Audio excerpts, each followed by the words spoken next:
Christmas శుభాలు ఆశీస్సులు తెలియజేస్తున్నాను. గత 26 క్రిస్మస్ పండుగలు ఈ ఊళ్ళో చేయడానికి, ఈ పరిచర్యలో చేయడానికి ప్రభు కృప చూపాడు. హల్లెలూయా, హల్లెలూయా. పండుగ అంటే పండుగ 2 విషయాలు జరుగుతాయి అమ్మా. పండుగ అంటే 2 విషయాలు. ఒకటి, పండుగ అనగానే అందులో దేవుడు ఉంటాడు. పండుగ అనగానే దేవుడు ఉంటాడు. దేవుడు పండగలో ఆరాధన పొందుతాడు, పూజ నొందుతాడు. దేవుడు మన ద్వారా మహిమపరచబడతాడు, పూజింపబడతాడు, ఆరాధన చేయబడతాడు. పండుగలో జరిగే ఒక ప్రక్రియ. రెండోది, ఈ పండుగలో దేవుణ్ణి ఆరాధిస్తూ, దేవుణ్ణి పూజిస్తూ, దేవుణ్ణి మహిమపరుస్తూ మనము సంతోషించాలి. దేవుణ్ణి ఆరాధించడంలో, దేవుడికి పండుగ చేయడంలో మనకు ఆనందము, సంతోషం ఉంటుంది. పండుగ అంటేనే ఆనందము, సంతోషము. పండుగ అంటేనే దేవుణ్ణి మహిమపరచడం. ఈ 2 కార్యక్రమాలు జరగాలి. ఒకటి, దేవుణ్ణి మహిమపరచాలి, దేవుణ్ణి పూజించాలి, దేవుణ్ణి ఆరాధన చేయాలి. రెండోది, మనం మనసారా తను తీరా ఆనందించాలి, సంతోషించాలి. ఇది పండగ ద్వారా జరిగే ప్రక్రియ. ఆమేన్, హల్లెలూయా.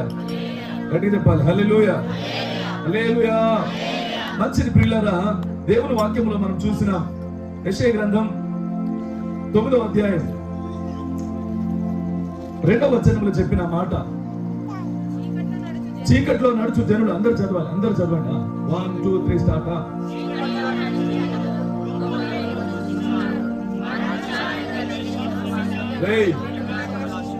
అందరినీ చదవమన్నారా? చదవండి, మళ్ళీ చదవండి. 1 2 3 స్టార్ట్. అది ఫోన్ చూస్తాడు.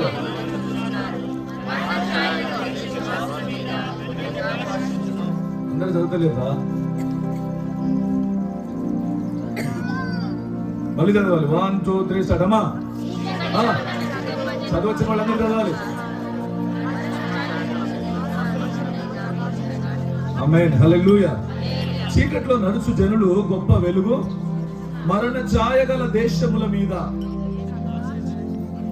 దేశ నివాసుల మీద వెలుగు ప్రకాశిస్తుంది అని యెషయా గ్రంథం 9వ అధ్యాయంలో యేసుక్రీస్తు జననానికంటే ముందే యెషయా ప్రవక్త ఈ ప్రవచనాన్ని ప్రవచిస్తున్నాడు. ఏం జరిగింది అంటే, ఇశ్రాయేలు ఉత్తర భాగాన ఉన్న అనేక ప్రాంతాలు చెరలోనికి కొనిపోబడి దేవునికి విరుద్ధంగా పాపం చేసిన కారణం చేత వారు దేవునికి దూరం అయిపోయి, దేవుని సన్నిధి వారికి దూరం అయిపోయి, దేవుని ఆరాధన వారికి దూరం అయిపోయి, దేవుని యొక్క సహాయం వారికి దూరం అయిపోయి, వారు చీకటిలోకి వెళ్ళిపోయినారు. దైవ సంబంధమైన సంబంధాన్ని కలిగి లేని వారుగా వారు కనబడుతున్నారు. అయితే ఈ ఇశ్రాయేలు ఉత్తర భాగంలో నివసించే ఈ గోత్రాల వారు క్రీస్తు పూర్వము 734 732 సంవత్సరాల మధ్య అష్షూరీయుల చేత వారు పరిపాలించబడుతూ 722కి వచ్చేసరికి పూర్తిగా అష్షూరీయుల చేతిలోకి వెళ్ళిపోయినారు. అప్పుడు వారికి దేవుడితో పూర్తిగా సంబంధం తెగిపోయింది. పూర్తిగా దేవుడి సన్నిధి వారికి దూరం అయిపోయింది. ఆ సమయంలో ఆ ప్రాంతాన్ని చూస్తున్న, ఆ ప్రాంతంలో భవిష్యత్తులో జరగబోయే సంగతులను చూస్తున్న యెషయా ప్రవక్త ఆ ప్రాంతాల గురించి మాట్లాడుతూ ఈ విషయాన్ని ప్రకటిస్తున్నాడు. నేను చూస్తున్నాను, అక్కడ మరణ ఛాయ గల దేశ నివాసుల మీద వెలుగు ప్రకాశిస్తుంది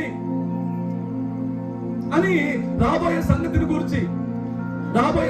గురించి అనగా నిజదేవుడైన యేసుక్రీస్తు యొక్క ప్రత్యక్షత ద్వారా మరణ ఛాయలో జీవిస్తున్న ప్రజలు, పాపములో శాపంలో జీవిస్తున్న ప్రజలు, దేవునికి దూరస్తులుగా జీవిస్తున్న ప్రజలు మరలా దేవుడితో సత్సంబంధం కలిగి ఉండడానికి దేవుడే వెలుగై వారి మీద ప్రకాశించే సంగతిని, భవిష్యత్తులో జరగబోయే కార్యమును గురించి యెషయా ప్రవక్త ప్రవచిస్తున్నట్లు మనం చూస్తున్నాం. హల్లెలూయా, హల్లెలూయా.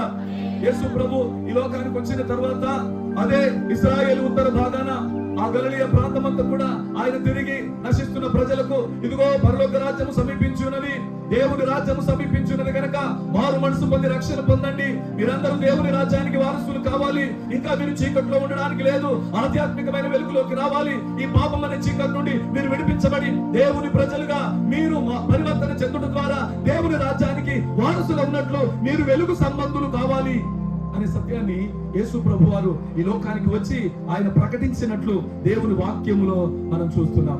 ఏ వెలుగు వారి మీద ప్రకాశించింది? దేని గురించి ప్రవక్త మాట్లాడుతున్నాడు? మనకు కనబడుతున్న ఈ సూర్యుడి వెలుగా, లేక చంద్రుడి వెలుగా, లేక నక్షత్రముల వెలుగు గురించి మాట్లాడుతున్నాడా? కాదండి, కాదు. జాగ్రత్తగా ఆలోచన చేసినట్లయితే మనుషులు పాపంలోకి వెళ్ళిపోయారు, పాపం ద్వారా వారి మనోనేత్రాలు చీకటి కమ్మిపోయినాయి, వారు చీకటి సంబంధులుగా మారిపోయినారు, దైవ సంబంధమైన, వెలుగు సంబంధమైన, ఆధ్యాత్మికమైన సంబంధమైన కార్యాలు చేయని ప్రజలుగా వారు మారిపోయినారు పూర్తిగా. అయ్యో, వారు పూర్తిగా దేవుడితో సంబంధాన్ని తెగిపోయినారు, దేవుడితో సత్సంబంధం లేని వారుగా మారిపోయినారు. అయితే అలాంటి ప్రజల మీద ఒక నిత్యమైన వెలుగు, ఏ ఆధ్యాత్మిక అంధత్వం అయితే వారిని కమ్మిందో ఆ ఆధ్యాత్మిక అంధత్వం నుండి వారిని విడిపించి వారిని వెలుగు సంబంధులుగా, దైవ సంబంధులుగా మార్చడానికి యేసు ఆ ప్రాంతంలో సంచరించబోయే సంగతుల గురించి యెషయా ప్రవక్త అప్పుడెప్పుడో ప్రవచిస్తూ ఉన్నాడు. హల్లెలూయా, గట్టిగా చెప్పండి హల్లెలూయా. దేవుని వాక్యంలో చూస్తే లూకాసు వార్త 2వ అధ్యాయం 29-32 వచనాలు చదివితే, లూకాసు వార్త 2వ అధ్యాయం 29-32 వచనాలు చదువుగా విన్నాం త్వరగా. నాదా, ఇప్పుడు నీ మాట చొప్పున సమాధానముతో నీ దాసుని పోనిచుచున్నావు. ఆమేన్. అన్య జనులకు నిన్ను బయలుపరచుటకు వెలుగుగాను, నీ ప్రజలైన ఇశ్రాయేలులకు మహిమగాను నీవు సకల ప్రజల ఎదుట సిద్ధపరిచిన నీ రక్షణ. ఆమేన్. చప్పట్లు కొట్టి దేవునికి స్తోత్రం చెప్పండి. హల్లెలూయా, హల్లెలూయా. సిమియోను అనే ప్రవక్త దేవాలయంలో ఉండి దేవునికి యాజకత్వము, దేవుడి పని చేస్తున్నవాడు. ఆయన యేసును మందిరంలోకి తీసుకొని రాగానే 8వ దినమున సున్నతి నిమిత్తము యూదుల ఆచార ప్రకారం అక్కడికి తీసుకొచ్చిన తర్వాత సిమియోను చేతులు పట్టుకొని యేసు ప్రభువును చూస్తూ ఈ మాటలు చెప్తున్నాడు. నాదా, ఏమన్నాడు? నాదా, ఇప్పుడు నీ మాట చొప్పున సమాధానముతో నీ దాసుని పోనిస్తున్నావు. హల్లెలూయా. ఆ రక్షణ కొరకే అతడు కనిపెట్టాడు. అయితే ఇప్పుడు ఆ పుట్టిన ఆయన, లేక తీసుకురాబడిన ఆయన, లేక ఆయన చేతిలో పెట్టబడిన ఆయన ఎవరో ఆయన చెప్తున్నాడు. ఇప్పుడు మళ్ళీ చెప్పాలా? అన్యజనులకు నిన్ను బయలుపరచుటకు. హల్లెలూయా. అన్యజనులకు నిన్ను బయలుపరచుటకు వెలుగుగాను, నీ ప్రజలైన ఇశ్రాయేలులకు. ఆమేన్, ఆమేన్, హల్లెలూయా. ఏమంట? యేసయ్య ఏమైనాడట? ఆయన వెలుగై ఉన్నాడు, ఆయన ప్రజలకు ఆయన మహిమగా అనుగ్రహించబడ్డాడు. ఆమేన్, హల్లెలూయా. క్రిస్మస్ అనగా దేవుడు తన మహిమను మనకు అనుగ్రహించుట అనే మాట ఇక్కడ తెలియజేస్తుంది. What God has that type of glory. ఏ మహిమైతే తండ్రి అయిన దేవుడు కలిగి ఉన్నాడో అదే మహిమను తన ప్రజలమైన మనకు ఇవ్వడానికి ఆయనే సశరీరుడుగా, మనిషిగా ఈ లోకానికి వచ్చాడు. ఆయనను వెలుగుగా ప్రకటన చేస్తున్నాడు సిమియోను. తన ప్రజలకు ఆయన మహిమగా ఉన్నాడు, అన్యజనులకు ఆయన రక్షణగా ఉన్నాడు. ఆమేన్, హల్లెలూయా. నా ప్రజలారా, ప్రియులారా, నేను జ్ఞాపకం చేస్తున్నాను, దేవుని వాక్యము తెలియజేస్తున్నట్లు యేసు ప్రభువు ఆయన రక్షణ వెలుగై ఉన్నాడు. ఆయన రక్షణ వెలుగై ఉన్నాడు. అన్యజనులకు ఆయన రక్షణ అనుగ్రహించే వెలుగుగా వారి మీద ప్రకాశించాడు అనే సత్యం ఈ మాటలో జ్ఞాపకం చేయబడుతుంది. 42వ అధ్యాయం 6-7 వచనాలు యెషయా గ్రంథంలో 42వ అధ్యాయం 6-7 వచనాలు త్వరగా చదువుగా విందాం. గుడ్డివారి కన్నులు తెరిచుటకును, బంధింపబడిన వారిని చెరలో నుండి వెలుపలికి రప్పించుటకును, చీకట్లో నివసిస్తున్న వారిని బందీ గృహములో నుండి వెలుపలికి రప్పించుటకు యెహోవా నాకు నేనే నిన్ను పిలిచి నీ చేయి పట్టుకొని ఉన్నాను, నిన్ను కాపాడి ప్రజలకు నిబంధనగాను. ఆమేన్. చప్పట్లు కొట్టి స్తోత్రం చెప్పండి. హల్లెలూయా. యెషయా ప్రవక్త చెప్తున్నాడు, నేనే నీ చేయి పట్టుకొని నడిపిస్తున్నాను. అన్యజనులకు నిన్ను వెలుగుగాను, రక్షణగాను నేను ప్రకటన చేస్తున్నాను.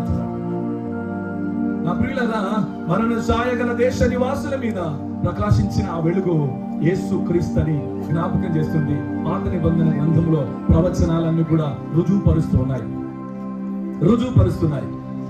ఆ వెలుగు ఏ వెలుగైతే అన్ని జనుల కొరకు పరలోకం నుండి భూలోకానికి పంపించబడిందో ఆ వెలుగు యేసు క్రీస్తు అయి ఉన్నాడు అనే సత్యం దేవుని వాక్యంలో మనకు తెలియజేయబడుతుంది. ఆయన యేసు క్రీస్తు వెలుగై ఉన్నాడు. బైబిల్ గ్రంథం దాని గురించి స్పష్టంగా తెలియజేస్తుంది. యోహాను సువార్త 8వ అధ్యాయం 12వ వచనంలో, యోహాను సువార్త 8వ అధ్యాయం 12వ వచనంలో ఈ మాట తెలియజేస్తుంది. మరలా యేసు, నేను లోకమునకు వెలుగును.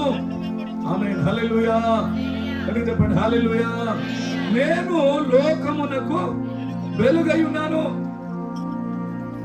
ఏదైతే వెలుగు మరణ ఛాయ గల దేశ నివాసుల మీద ప్రకాశించిన ఆ వెలుగు ఎవరు అంటే యేసయ్య అంటున్నాడు, నేనే ఆ వెలుగునై ఉన్నాను. యేసుక్రీస్తు నిత్యమైన వెలుగు, సామాన్యమైన వెలుగు కాదట. అక్కడ చెప్తాడు తర్వాత చదవాలి సమయ, నన్ను వెంబడించువాడు చీకటిలో నడవక జీవపు వెలుగు కలిగి నుండునని. ఆమేన్, హల్లెలూయా. చెప్పండి హల్లెలూయా, హల్లెలూయా. జీవపు వెలుగులో వారు ఉంటారు అనే సత్యాన్ని జ్ఞాపకం చేస్తున్నాడు. జీవపు వెలుగులో వారు ఉంటారని జ్ఞాపకం చేస్తున్నాడు. యేసును వెంబడించుట అనగా జీవపు వెలుగు, ఆధ్యాత్మికమైన వెలుగును గురించి మాట్లాడుతున్నాడు. భౌతిక పరమైన వెలుగును గురించి కాదు మాట్లాడు, ఆత్మ సంబంధమైన వెలుగు. ఒక మనిషి నిజదేవుని కూర్చిన, సత్యమును కూర్చిన, వాస్తవికతను కూర్చిన సంగతులను ఎరిగి దాన్ని అనుసరించుటే నిజమైన వెలుగులో జీవించుట. ఆ వెలుగు జీవపు వెలుగై ఉన్నది అని వాక్యము తెలియజేస్తుంది. మరణ ఛాయ గల దేశ నివాసుల మీద ప్రకాశించిన ఆ వెలుగు యేసుక్రీస్తు. ఆ యేసుక్రీస్తును అనుసరించడం ద్వారా మనుషులు జీవపు వెలుగులో నడుస్తారు. అంటే నిత్య జీవానికి వారసులు అవుతారు. ప్రియులారా, మనం ఆ సత్యాన్ని గుర్తించాలని దేవుని వాక్యం తెలియజేస్తుంది. యోహాను మొదటి పత్రిక 2వ అధ్యాయం 8వ వచనంలో, యోహాను మొదటి పత్రిక 2వ అధ్యాయం 8వ వచనంలో, మరియు రాయిచున్నాను, చీకటి గతించుచున్నది, సత్యమైన వెలుగు. చప్పటి స్తోత్రం చెప్పండి, హల్లెలూయా. అది జీవమనే వెలుగు. రెండోది సత్యమైన వెలుగు. సత్యమైన అంటే వెలుగు స్వభావం ఉంటుందంట. వెలుగుకి ఏముందంట? సత్యము అనేది నేచర్, స్వభావం కదా. ఇది ఏం వెలుగంట? సత్యమైన వెలుగు లేక నిజమైన వెలుగు. పిల్లల జాగ్రత్తగా ఆలోచన చేద్దాం. మనుషులు తనను పుట్టించిన వాడిని ఎరుగుట వల్ల, తనని లోకానికి పంపించిన వాడిని ఎరుగుట వల్ల మనిషి నిజమైన సత్యమైన వెలుగును గ్రహించిన వాళ్ళు అవుతారు. తద్వారా వారు వెలుగు సంబంధులుగా ఈ భూమి మీద జీవించడానికి ఆస్కారం కలుగుతుంది. వారు చీకటిని విడిచిపెట్టి ఆత్మ సంబంధమైన ఆధ్యాత్మికమైన వెలుగును అనుసరించుటకు కారకులు అవుతారు. కనుక యేసుక్రీస్తు వెలుగై ఉన్నాడు. ఆయన జీవపు వెలుగై ఉన్నాడు. మాత్రమే కాదు, ఆయన సత్యమనే వెలుగు, సత్యమైన వెలుగై ఉన్నాడు. నాలో పాపమున్నదని మీలో ఎవడు స్థాపిస్తాడు అని సవాలు చేశాడు ఆ సత్యమై ఉన్న వెలుగైన యేసయ్య. నా ప్రియులారా, నిజమే, ఆ వెలుగును మనము అనుభవించాలి. ఆ వెలుగును మనము కలిగి ఉండాలి. ఆ వెలుగులో మనము జీవిస్తూ ఉండాలి. మాత్రమే కాదు, బైబిల్ అంటుంది మత్తయి సువార్త 5వ అధ్యాయం 14వ వచనంలో, మత్తయి సువార్త 5వ అధ్యాయం 14వ వచనంలో, మీరు లోకమునకు, చెప్పండి బట్టి స్తోత్రం చెప్పండి గట్టిగా, హల్లెలూయా, హల్లెలూయా, చెప్పండి హల్లెలూయా. ఇప్పుడు దాకా చెప్పాడు, నేను వెలుగై ఉన్నాను, నేను నిజమైన వెలుగై ఉన్నాను, నేను సత్యమైన వెలుగై ఉన్నాను. ఇప్పుడు చెప్తుంది వాక్యం ఏంటట? మీరు లోకమునకు. అంటే ఎవరు ఈ సత్యమైన, ఎవరు ఈ నిజమైన, ఎవరు ఈ వాస్తవమైన, ఎవరు ఈ ఆధ్యాత్మికమైన వెలుగును పొందుకుంటారో వారు కూడా ఈ లోకానికి వెలుగై ఉంటారు.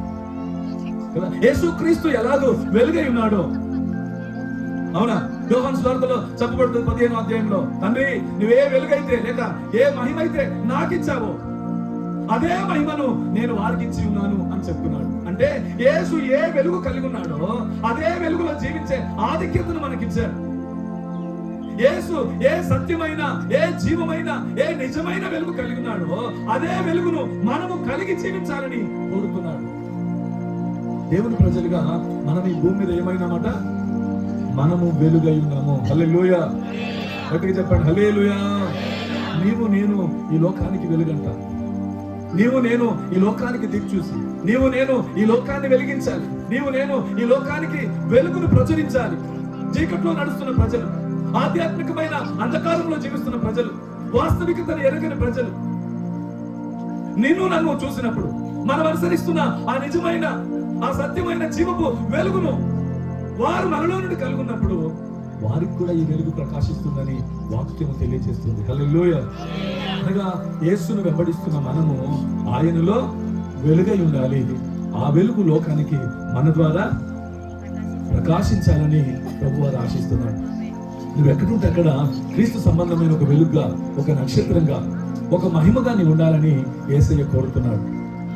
నిజంగా అనేక మంది ఇంకా పాపపు చీకట్లో ఉన్నారు, ఇంకా పాపం అనే అంధకారంలో ఉన్నారు. నిత్యత్వాన్ని గురించి, మోక్షాన్ని గురించి, దైవత్వమును గురించిన వాస్తవికతను గ్రహించని వారుగా ఉన్నారు. ప్రియులారా, మరి వారికి ఈ వెలుగును ప్రచురించడం, వారికి ఈ వెలుగుని ఇవ్వాల్సిన బాధ్యత నీ మీద, నా మీద ఉంది. మనమే లోకానికి వెలుగుగా ఉండాలని ప్రభు కోరుతున్నాడు. ఆమేన్, హల్లెలూయా.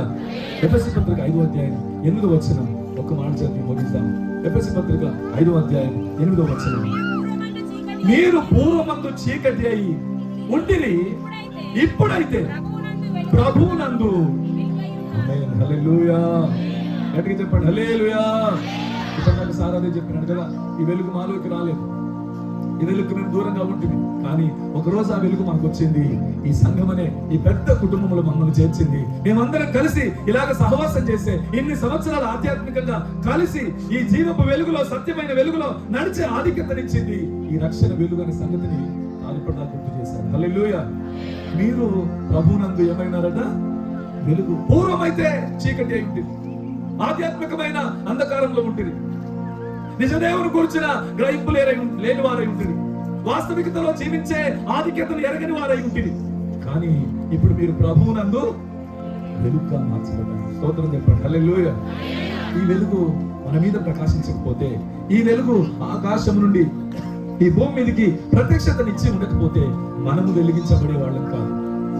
మనకు ఆధ్యాత్మికమైన వెలుగు అనేది వచ్చేది కాదు. ప్రియులారా, నీవు నేనే ఈ లోకానికి వెలుగు. మనమే ఈ లోకానికి ఒక క్రిస్మస్. హల్లెలూయా. నీవు నేనే ఈ లోకానికి ఒక క్రిస్మస్ కావాలండి. మన ద్వారా ఈ లోకం క్రిస్మస్ పొందుకోవాలి. ఏ వెలుగైతే 2023 సంవత్సరాల కిందట ఈ లోకానికి వచ్చిందో, ఏ వెలుగును గురించి అయితే యెషయా ప్రవక్త మరణ ఛాయగల దేశ నివాసుల మీద వెలుగు ప్రకాశించడం నేను చూస్తున్నానని చెప్పాడు. ఆ వెలుగు వచ్చి 2023 సంవత్సరాలైంది. ఇలాగూ అనేక మందిని వెలిగిస్తూ సార్ చెప్పినాడు, నిజమైన వెలుగుండెను, అది లోకములోనికి వచ్చుచు అనేకులను వెలిగించు.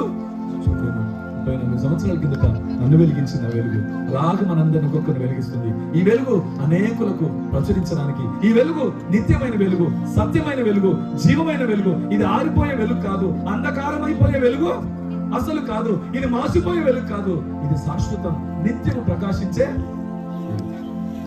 పూర్వము చీకటి ఉంటుంది కానీ ఇప్పుడు ప్రభువునందు. ఆమేన్, హల్లెలూయా. ప్రభువును బట్టి, ప్రభునందనగా, ప్రభువును బట్టి, ప్రభునందనగా మనం వెలుగై ఉన్నాము అనే సత్యం ఈ మాటలో జ్ఞాపకం చేయబడుతుంది. దేవుని ప్రజలుగా మనం గుర్తించాలి. ప్రియులారా, నిజంగా నిన్ను బట్టి క్రీస్తు లోకానికి ప్రకాశాన్ని ఇస్తున్నాడా? నిన్ను బట్టి యేసయ్య లోకానికి కనబడుతున్నాడా? మనం ఈ లోకానికి నిజమైన వెలుగుని ఇవ్వగలుగుతున్నామా? మన మాటల్లో, మన పాటల్లో, మన ప్రవర్తనలో, మన జీవితంలో, మన విశ్వాసంలో, మన ఆధ్యాత్మిక మనుగడలో యేసును లోకానికి, అనగా వెలుగు సంబంధులు అనే సత్యాన్ని మనం ప్రచురించాలి, ప్రకటించాలి. ఇంకా మనం చీకటి సంబంధులుగా మన ప్రవర్తన విషయంలో, మన జీవిత విషయంలో, మన సాక్ష్యం విషయంలో, మన నడవడిక విషయంలో మనం ఇంకా చీకటి సంబంధులుగా ఉండడానికి లేదు. వెలుగు సంబంధులకు తగినట్లుగా మనం జీవించాలని వాక్యం మనకు హెచ్చరిక చేస్తుంది. ఎందుకంటే మనమే ఆ వెలుగై ఉన్నాం, మనమే ఆ వెలుగై ఉన్నాం. హల్లెలూయా. మనమే ఆ వెలుగై ఉన్నాం. నీవు నేను ఆ వెలుగై ఉన్నాము అనే సత్యాన్ని దేవుని వాక్యాన్ని జ్ఞాపకం చేస్తుంది. నిజంగా వెలిగిస్తున్నామా? వెలుగు సంబంధుల వల్ల మాట్లాడగలుగుతున్నామా? వెలుగు సంబంధుల వల్ల ప్రవర్తించగలుగుతున్నామా? వెలుగు సంబంధుల వల్ల జీవించగలుగుతున్నామా? వెలుగు సంబంధులకు తగినట్టుగా మన నడవడిక ఉంటుందా?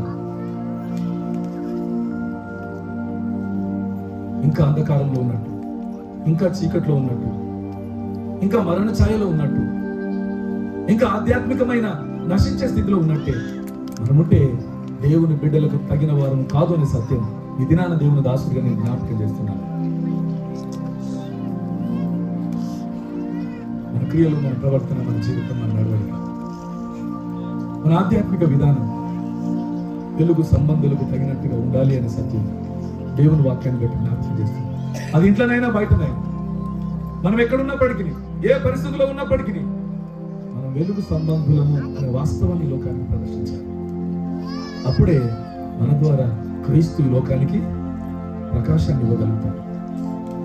అప్పుడే మన ద్వారా క్రీస్తు ఈ లోకానికి వెలుగునివ్వగలుగుతాడు. అప్పుడే నశిస్తున్న ప్రజలు నిజమైన వెలుగును తెలుసుకోగలుగుతారు. నిజమైన వెలుగును తెలుసుకోగలుగుతారు. అప్పుడే నిజమైన క్రిస్మస్ ఈ లోకానికి ప్రదర్శించబడుతుంది. ఒక్క క్రీస్తు అనేక మంది క్రీస్తులు, అనేక మంది వెలుగు సంబంధులను తయారు చేసింది. నీవు నేను అనేకులకు వెలుగును ప్రకాశింపచేయాలి, అనేకులకు ఆధ్యాత్మికమైన వెలుగును ప్రచురింపచేయాలి. అందుకే యేసయ్య నిన్ను నన్ను వెలిగించాడు. అందుకే యేసయ్య నిన్ను నన్ను వెలిగించాడు. ఆయన వెలుగున్నాడు. ఆయన ఏ మహిమను కలిగి ఉన్నాడు అదే మహిమను మనకిచ్చాడు, మనల్ని వెలిగించాడు. ఇప్పుడు నేను లోకానికి వెలుగై ఉన్నాను అన్నాడు. మరి అంటున్నాడు, మీరు లోకానికి, చెప్పండి, నేను లోకానికి. అందరూ చెప్పాలి, గట్టిగా చెప్పండి అందరూ. మనమే ఈ లోకానికి వెలుగు. మనమే క్రీస్తుని లోకానికి ప్రదర్శించాలి. మనమే ఆయనలో ఉన్న ప్రేమ, ఆయనలో ఉన్న దయ, ఆయనలో ఉన్న కరుణ, ఆయనలో ఉన్న జాలి, ఆయనలో ఉన్న విధేయత, ఆయనలో ఉన్న సమర్పణ ఈ లోకానికి మనం ఇవ్వగలిగితే నిజంగా మన జీవితం వెలుగుమయమై ఈ భూమి మీద క్రీస్తు నిమిత్తం సార్థకం అవుతుంది అనే సత్యాన్ని జ్ఞాపకం చేస్తూ మాటలు ముగిస్తున్నాను. కళ్ళు మూసుకుందాం, ప్రార్థన చేద్దాం.